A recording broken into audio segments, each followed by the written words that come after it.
What is that which the breeze or the towering steep, as it fitfully blows, half conceals, half discloses? Now it catches the gleam of the morning's first beam. In full glory reflected, now shines on the stream. 'Tis the star-spangled banner, oh, long may it wave o'er the land of the free and the home of the brave.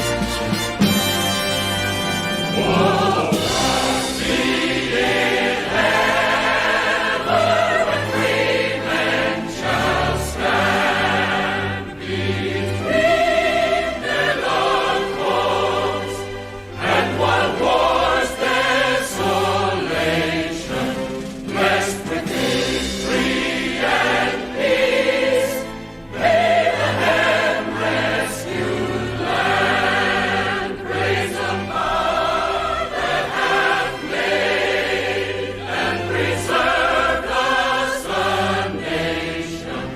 They conquer with us when our cause is done, and this the arm of the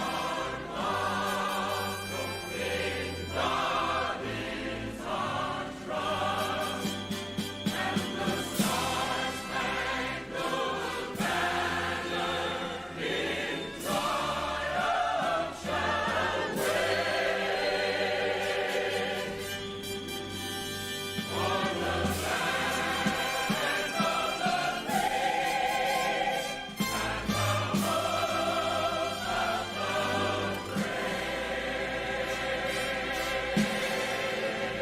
the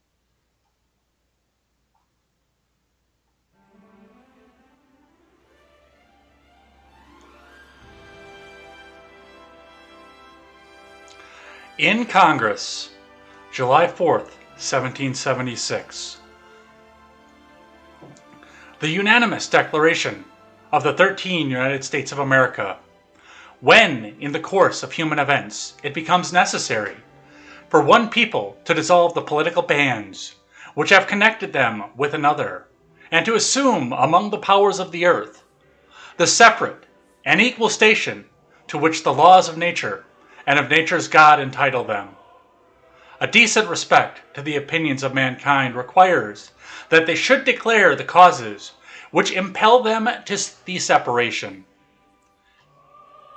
We hold these truths to be self-evident, that all men are created equal, and that they are endowed by their Creator with certain unalienable rights, that among these are life, liberty, and the pursuit of happiness, that to secure these rights, governments are instituted among men, deriving their just powers from the consent of the governed, that whenever any form of government becomes destructive to these ends, it is the right of the people to alter or to abolish it, and to institute a new government, laying its foundation on such principles, and organizing its powers in such form as to them shall seem most likely to affect their safety and happiness.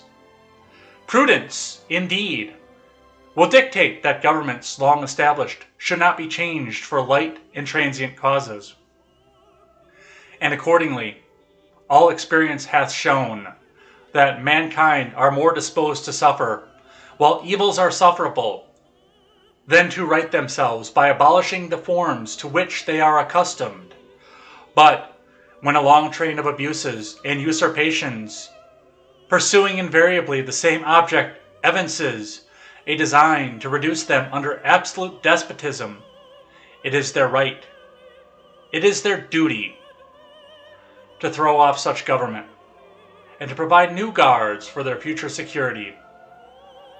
Such has been the patient sufferance of these colonies, and such now is the necessity which constrains them to alter their former systems of government.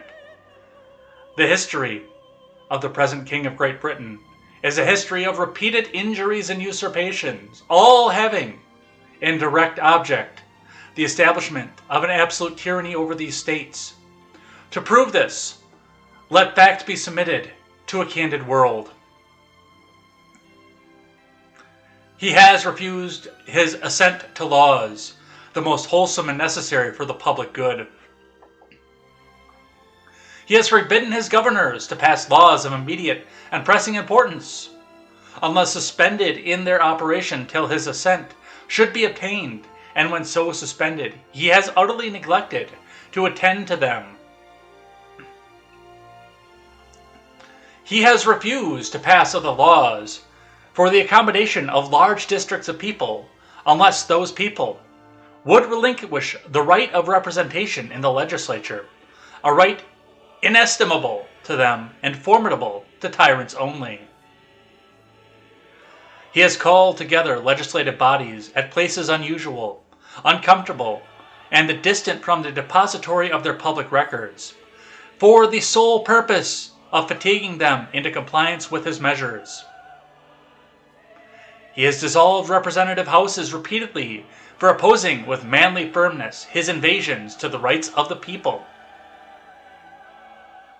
He has refused for a long time, after such dissolutions, to cause others to be elected, whereby the legislative powers, incapable of annihilation, have returned to the people at large for their exercise, the state remaining in the meantime exposed to all the dangers of invasion from within and the convulsions within.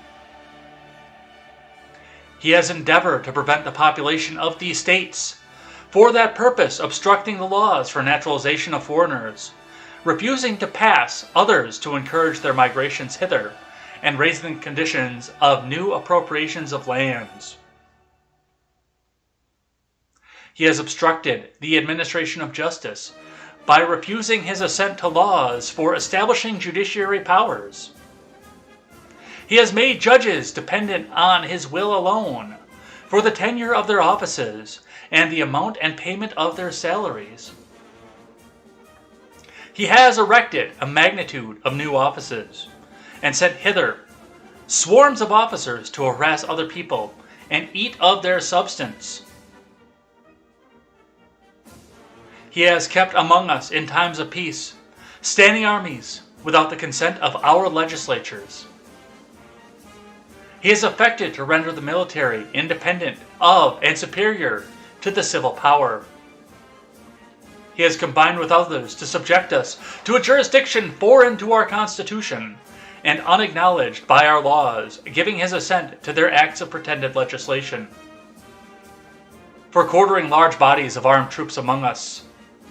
For protecting them by a mock trial from punishment for any murders which they should commit on inhabitants of these states. For cutting off our trade with all parts of the world. For imposing taxes on us without our consent. For depriving us, in many cases, of the benefits of a trial by jury. For transporting us beyond seas to be tried for pretended offenses. For abolishing the free system of English laws in a neighboring province, establishing therein an arbitrary government, and enlarging its boundaries so as to render it at once an example and fit instrument for introducing the same absolute rule into these colonies. For taking away our charters, abolishing our most valuable laws, and altering fundamentally the forms of our governments. For suspending our own legislatures and declaring themselves invested with power to legislate for us in all cases whatsoever. He has abdicated government here by declaring us out of his protection and waging war against us. He has plundered our seas, ravaged our coasts, burnt our towns, and destroyed the lives of our people.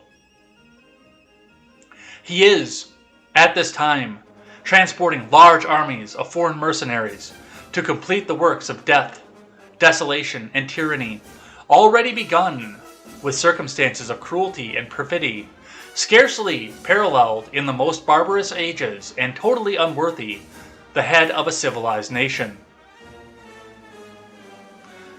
He has constrained our fellow citizens taken captive on the high seas to bear arms against their country, to become the executioners of their friends and brethren, or to fall themselves by their hands. He has excited domestic insurrections against us, and has endeavored to bring on the inhabitants of our frontiers the merciless Indian savages, whose known rule of warfare is an undistinguished destruction of all ages, sexes, and conditions. In every state of these oppressions, we have petitioned for redress in the most humble terms. Our repeated petitions have been answered only by repeated injury. A prince whose character is thus marked by every act which may define a tyrant is unfit to be the ruler of a free people. Nor have we been wanting in attentions to our British brethren. We have warned them from time to time of attempts by their legislature to extend an unwarrantable jurisdiction over us. We have reminded them of the circumstances of our emigration and settled here. We have appealed to their native justice and magnanimity, and we have conjured them by the ties of our common kindred to disavow these usurpations which would inevitably interrupt our connections and correspondence. They too have been deaf to the voice of justice and of consanguinity. We must therefore acquiesce in the necessity which denounces our separation, and hold them, as we hold the rest of mankind, enemies in war, in peace friends. We therefore,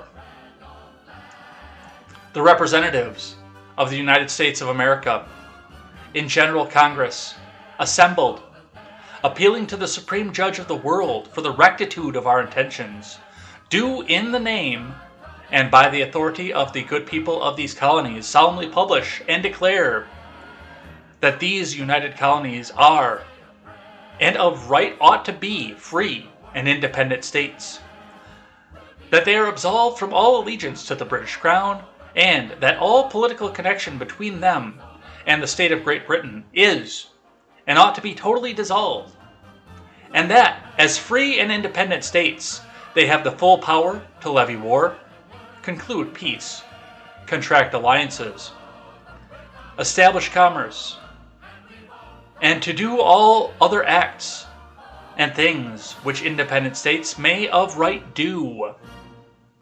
And, for the support of this declaration, with a firm reliance on the protection of divine providence, we mutually pledge to each other our lives, our fortunes, and our sacred honor. Signed, of Georgia, Button Gwinnett, Lyman Hall, George Walton. Of Maryland, Samuel Chase, William Paca, Thomas Stone, Charles Carroll of Carrollton. Of Delaware, Caesar Rodney, George Reed, Thomas McKean. Of Massachusetts, Samuel Adams, John Adams, Robert Treat Paine, Elbridge Gerry. Of North Carolina, William Hooper, Joseph Hughes, John Penn. Of Virginia, George Wythe, Richard Henry Lee, Thomas Jefferson, Benjamin Harrison, Thomas Nelson Jr., Francis Lightfoot Lee, Carter Braxton. Of New York, William Floyd, Philip Livingston, Francis Lewis, Lewis Morris. Of Rhode Island, Stephen Hopkins, William Ellery. of South Carolina, Edward Rutledge, Thomas Hayward Jr., Thomas Lynch Jr., Arthur Middleton of New Jersey, Richard Stockton, John Witherspoon, Francis Hopkinson, John Hart, Abraham Clark of Connecticut, Roger Sherman, Samuel Huntington, William Williams, Oliver Wolcott of New Hampshire, Matthew Thornton, also of New Hampshire, Josiah Bartlett and William Whipple, of Pennsylvania, Robert Morris, Benjamin Rush, Benjamin Franklin, John Morton, George Clymer, James Smith, George Taylor, James Wilson, George Ross, and of course, of Massachusetts, famously best known for signing the Constitution, John Hancock. I've read these words numerous times throughout my life, and like most of us, we all know this first paragraph. We hold these truths to be self-evident, that all men are created equal and they're endowed by the Creator with certain unalienable rights. Among those are the life, liberty, and pursuit of happiness. We quote those all the time. But the framework of our government is very well laid out for very, very good reasons, and that is the reason that I wanted to sit down and read this here, because coming down here is the list of full grievances that our founding fathers had against the crown of Britain.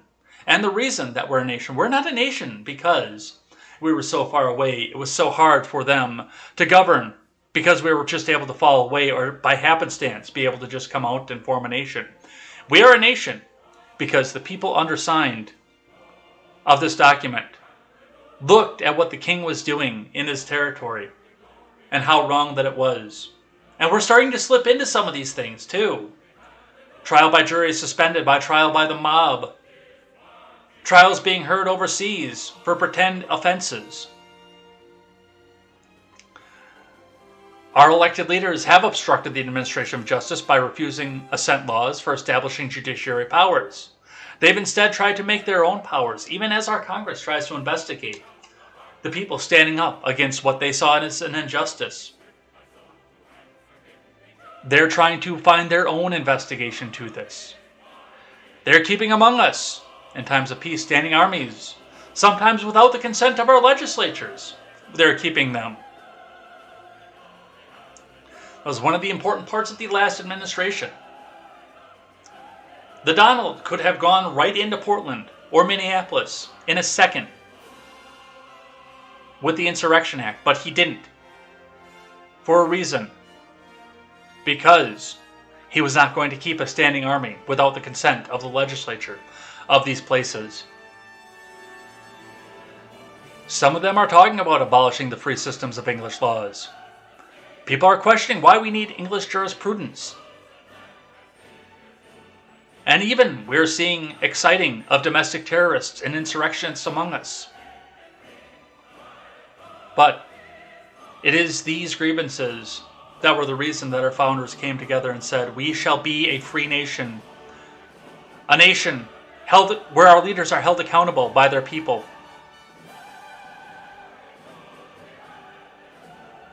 I hope we can get back to the vision that our founders brought forward, and that's the reason that I sat down to read this article to you today.